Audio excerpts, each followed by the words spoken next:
Аллаһның мәхәббәте һәм мәрхәмәте ачылсын сезгә, кадерле дуслар. Үпкә тойгысы һәр кемгә кечкенәдән үк таныш. Гадәттә кешеләр үзләренең үпкәләгәннәрен танырга теләмиләр. Ярый, үтеп киттек, диләр. Гәрчә күңелләрендә ниндидер ачы тойгы калса да, мин кичердем, диләр. Әллә шуңа да үпкәләдең инде дигән сорауга, юк, үпкәләмәдем, дип алдашалар. Нигә кеше үзенең үпкәләгәнен танырга теләми, ә аны яшерергә тырыша? Кит аннан, син бик үпкәчел кеше икәнсең, дип мыскыл итә башлауларыннан курыкканга. Үпкәчел мыскылы алырга теләмәгәнгә. Янәсе, үпкәләми торган кеше генә яхшы кеше, ә үпкәлисең икән, синең белән эш итәсе юк. Юк, үпкәләмәдем, үтеп киттек диюдән генә үпкә юкка чыкмый. Ә кешенең гөнаһларын тагын да ныграк үрчетүче ачыткы булып, күңел төбенә сеңә бара. Нәрсә ул үпкә? Үпкә ул кемнеңдер сиңа карата гаделсезлек кылуына, сине кимсетүенә, газап китерүенә, йөрәк яки тән җәрәхәте салуына карата күңелең әрнү, җаның рәнҗү тойгысы. Беренче карашка рәнҗетелгән кеше ул корбан. Аңа карата гаделсезлек кылдылар. Аны соңга сукмадылар, аны мыскыл иттеләр, аңа кыенлык китерделәр. Әйе, нахакка бер гаепсезгә рәнҗетелгән чаклар да була. Нилектән генә чыкмасын, үпкә ул мөнәсәбәтләрне җимерүче гөнаһ. Әллә ни игътибарга да лаек күренмәгән үпкә араларны боза, дуслыкны юкка чыгара, туганнарны сугыштыра, гаиләләрне тарката, халыкларны дошманлаштыра, кешеләрне үтертә.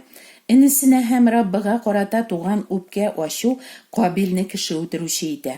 Исраил кызларының аны түгел, ә яшь батырны мактап җырлаганнарын ишеткәч туган үпкә көнчелек Шаул патшаны байтак гомерен Давудны эзәрлекләүгә багышларга мәҗбүр итә. Давудның киңәшчесе Ахитофел бары үзенең киңәшен кешеләр кабул итмәгәнгә генә үпкәләп, үз-үзенә кул сала хәтта. Үпкә ул тамукка илтүче тәкәбберлек гөнаһының иң ачык күрсәткече. Алла сүзләрен өйрәнә башлагач, үпкәләүнең тәкәбберлек билгесе икәнен мин яхшы аңладым. Иман иткәннән соң озак та үтми тормышымда килеп чыккан бер хәл аша Аллаһы миңа моны ачты. Мин иң якын дусым янына барып сөйләшеп утырырга теләдем. Аңа шалтыраттым һәм янына килергә теләгәнемне әйттем. Ә ул коры гына: «Мине хәзер ирем дачага илтеп куярга тиеш, булмый инде», диде. Минем күңелем төште, чөнки якын дусымнан бөтенләй башка реакция көткән идем. Янына килергә теләгәнемне белгәч, дусым шатланып: «Әйе, кил, көтәм алайса сине», дип әйтер, яки үзе белән дачага барырга тәкъдим итәр дип уйлаган идем. Үпкәләр урында юк инде монда дияргә була. Ләкин уйларым белән мин дусымны шунда ук гаепләдем, ә үземне кимсетелгән, кирәксез кеше итеп тойдым. Мине кабул итәргә, мине тыңларга теләмәгәч, минем күз алдымда дусымның бәясе шундук төште. Һәм кинәт мин аңладым, минем үпкәләвем бу бит тәкәбберлек. Дусымның минем белән очрашырга бик үк теләмәве минлегемә килеп кадалды. Димәк, ул мине өендә кунак иткән, мине тыңлаган, миңа яхшы киңәшләрен биреп юаткан, миңа күп изгелекләр кылган өчен генә кадерле булган ул миңа. Ә бүген мине кабул итмәгән иде. Аңа карата булган җылы хисләрем, аны яратуым, зурлавым шундук сүрелде. Аллаһы минем йөрәктә яшеренеп яткан тәкәбберлегемне беренче мәртәбә шушы хәл аша ачып күрсәтте. Тәкәбберлек әлбәттә үзен үпкә аша гына түгел, тагын бик күп сыйфатлары аша да күрсәтә. Үртәлү, ачу, канәгатьсезлек, зарлану, сукрану, түземсезлек, хөкем итү, гаепләү, көнләшү, мактауны ярату, аклану, яхшы булып күренергә теләү, булар һәм башка гөнаһлар да шул ук тәкәбберлек тамырыннан үсеп чыга бит. Мине нахакка рәнҗеттеләр, миңа карата гаделсезлек кылдылар, мине соңга сукмадылар, мин моңа лаек түгел. Һәр үпкәләүчедә шуңа охшаш уйлар туа. Мондый уйлар Иблис теләгәнчә фикер йөртү була да инде.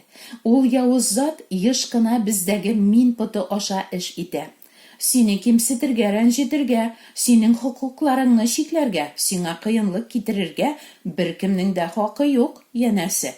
Син бит яхшы кеше, башкаларга карата да гаделлек һәм изгелек кенә кыласың. Шуңа күрә үзеңә карата да бары яхшы мөнәсәбәтләргә генә лаексың.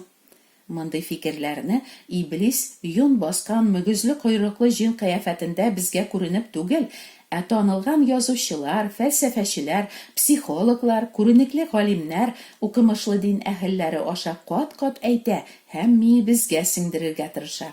Әмма Алла сүзе изге язма булай ди: сезнең фикер йөртүегез бозык. Әйе, фикер йөртүебез бозык булганга, сүзләребез дә, эш-гамәлләребез дә бозык. Әгәр хакыйкать ирекле итмәсә, без гомеребез буе ялган фикерләр куллыгында яшибез. Ибраһимның хатыны Сара озак еллар бала тапмый.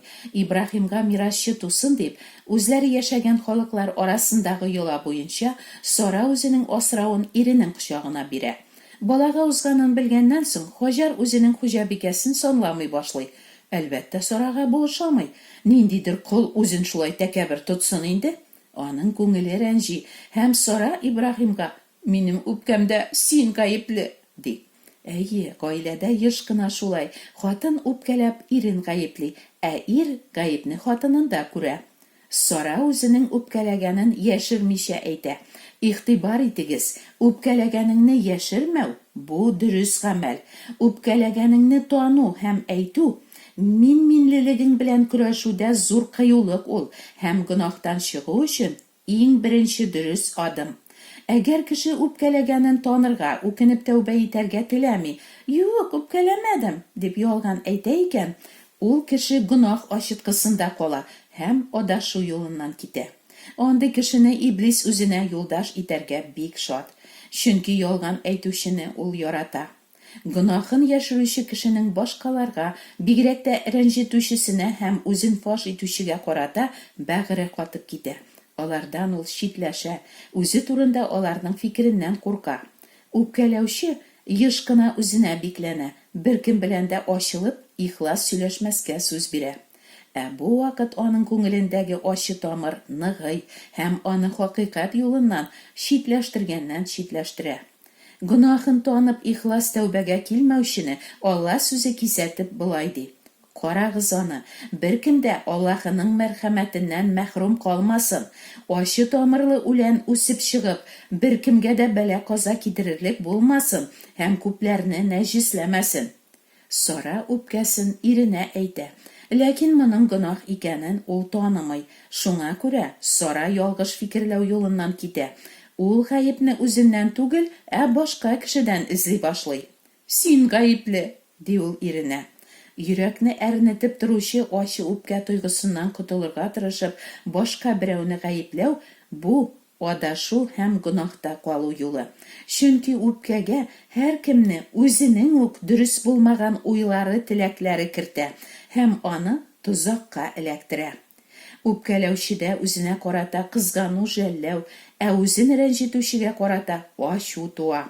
Бу юлның дәвамы килеп чыккан хәлдә үзеңне аклаучы, ә рәнҗетүчеңне сиңа кушылып гаепләүче, хөкем итүче союздаш эзләү һәм гөнаһ сазлыгына тагын да ныграк бату. Шулай кеше ялгыш фикерендә ныгыганнан-ныгый, ә күңелендәге гөнаһ ачыткысы ашый да ашый. Күпме кеше шундый ялгыш юлларда еллар буе, еш кына гомере буе адашып йөри. Ничек табарга соң үпкәдән чыгу юлын? Моның өчен фикерләү рәвешен үзгәртергә куша Алла сүзе. Ә ничек була ул дөрес фикерләү? Беренчедән, бар галәмне һәм аны тутырып торучы бөтен нәрсәләрне булдыручы Раббы, ул бар нәрсәгә, һәр җанга хуҗа. Шуңа күрә аның һәр бәндәне кайчан, кайда, нинди итеп тудырырга, аңа нинди язмыш, күпме гомер бирергә һәм нинди сынаулар җибәрергә хакы бар. Ул суверен Аллаһы. Нәрсә тели, шуны эшли. Моннан безгә нәрсәне аңларга кирәк? Әгәр мине кимсеткәннәр, нәрсәдән дә булса мәхрүм иткәннәр, гаепләгәннәр, яки миңа нинди дә булса кыенлык китергәннәр икән, димәк, бу Аллаһыдан. Моның былай килеп чыгуына Аллаһы юл куйган. Яисә Аллаһы бу хәлне минем өчен махсус булдырган. Бу Аллаһыдан дигән фикер сезне юашландырмый икән, димәк сез әле һаман Аллаһының үзенә каршы көрәшәсез. Бу ахмаклык. Икенчедән, Аллаһы юл куйган яки ул җибәргән һәр кыен хәл, һәр эш, һәр нәрсә, хәтта газап кайгылар да Аллаһыны сөючеләр өчен тик яхшыга гына дип укыйбыз изге язмада. Аллаһының бу шифалы сүзләре аңа ышанучыларның үпкәдән җәрәхәтләнеп әрнегән җаннарын дәвалый башлый, юата, тынычландыра. Җәберләнү, мәсхәрә ителү, газаплануларның нәрсәсе яхшыга булсын, дип сорасагыз, Дауд пәйгамбәр булай дип җавап бирә. Газапланганга кадәр үк мин дөрес түгел идем, әмма хәзер мин сине, Аллаһымны, тыңлыйм. Синең кануныңны өйрәнү өчен газап чигүем миңа яхшылыкка гына булды. Җәберләнүләрнең яхшы ягы тагын шунда. Мондый вакытларда Алла безгә йөрәгебезнең ниндилеген, аның нәрсә белән тулганлыгын үзебезгә күрсәтә. Безгә кагылгач, йөрәктә булганнар түгелә башлый. Ачу, ярсу, кабахәтлек, яман теллелек, хурлау, гаепләү, кичермәү, үч алырга теләү, мәкерлек, нәфрәт. Үпкәләгән чагыгызда йөрәгегездән түгелгән шушы шакшылыкны күргәнегез бармы сезнең? Ничек безгә бу җирәнгеч нәрсәләрдән чистарынырга? Бар гынахларыңны Гайсәгә китер, ди Алла сүзе. Мин үпкәләдем. Бу тәкәбберлек гынахы бит. Гайсә Мәсих, үзеңнең гынахлылар урынына түгелгән каның хакына мине кичер. Гынахымнан чистарт, зинһар. Миңа җәбер кылган кешене дә кичерергә миңа көч бир, дип тәүбә итү Аллаһы каршында яраулы дуга. Өченчедән, җәберләнүләр аша Алла безне Гайсә Мәсихка охшый барырга өйрәтә. Без Раббыга карата кылган бар җинаятьләрне, бар гынахларны безнең урынга Гайсә үз җанын биреп кичергән. Гайсә безнең гынахларны кичергән кебек, кешеләрнең безгә карата кылган гаеп эшләрен Аллаһы безгә дә кичерергә әмер бирә. Кешеләрнең гаеп эшләрен кичерсәгез, күктәге атагыз сезнекен дә кичерер.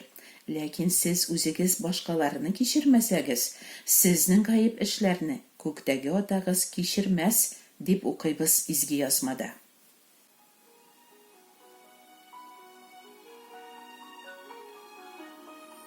Шулай итеп, үзебез белән булган һәр кыен хәл, һәр үпкә без турында, миңа җәбер кылучыларны да яратырга һәм кичерергә өйрәнү өчен, шулай ук үз йөрәгемә тулган җирәнгеч гынахларны күрү өчен, моны миңа Аллаһы җибәргән. Һәм килеп чыккан хәл миңа яхшыга, дип фикер йөртү, бу тәкәбберлектән ваз кичеп, Гайсәгә охшарга өйрәнү юлы. Бу тормыш бирүче тәүбә итү юлы. Амин.